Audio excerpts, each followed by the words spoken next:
Madeleine Swann's secret in No Time to Die that she is keeping from James Bond is one of the most crucial elements in the narrative for Daniel Craig's final outing as 007. Not only does it provide essential motivation for almost all of the main protagonists, but it also helps to explain the story's tragic ending.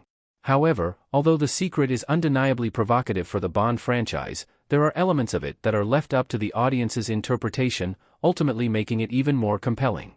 Swann herself is a central figure throughout No Time to Die.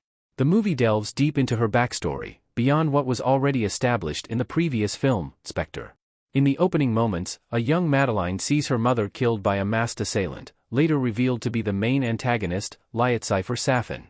Following this flashback, Swann is revealed to be traveling around Italy with Bond, before associates of the Spectre organization eventually track down the pair. Bond's belief that Swann is responsible for betraying him is a key factor in his initial retirement and makes the couple's belated reunion an incredibly emotionally resonant moment. Madeleine Swann's secret in No Time to Die: James Bond has a daughter.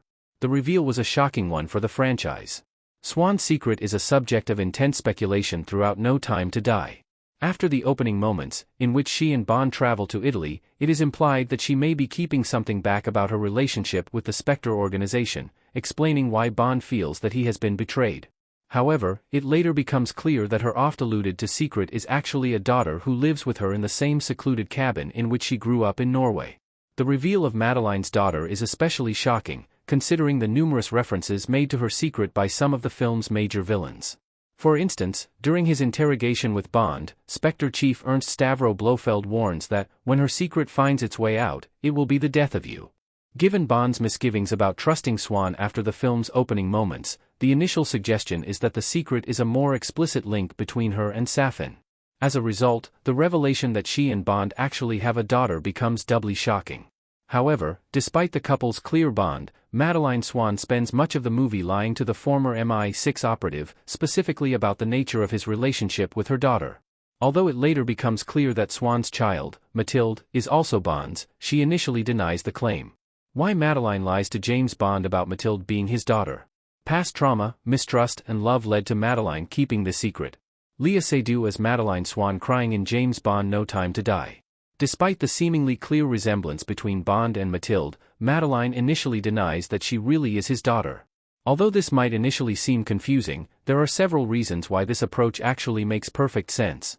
One clue, for instance, stems from the opening moments of No Time to Die, in which Swann is seen interacting with her own mother. It's clear from their relationship that Swann, from a very early age, has total responsibility for looking after her parent, feeding her as well as pouring her wine and providing medication. It's almost certain that this had a huge effect on her character, and could have made her more determined to protect her daughter in a way that her mother failed to do. This could explain why, initially at least, she doesn't wish to overcomplicate an already delicate situation by introducing her daughter to an up until now absent father figure.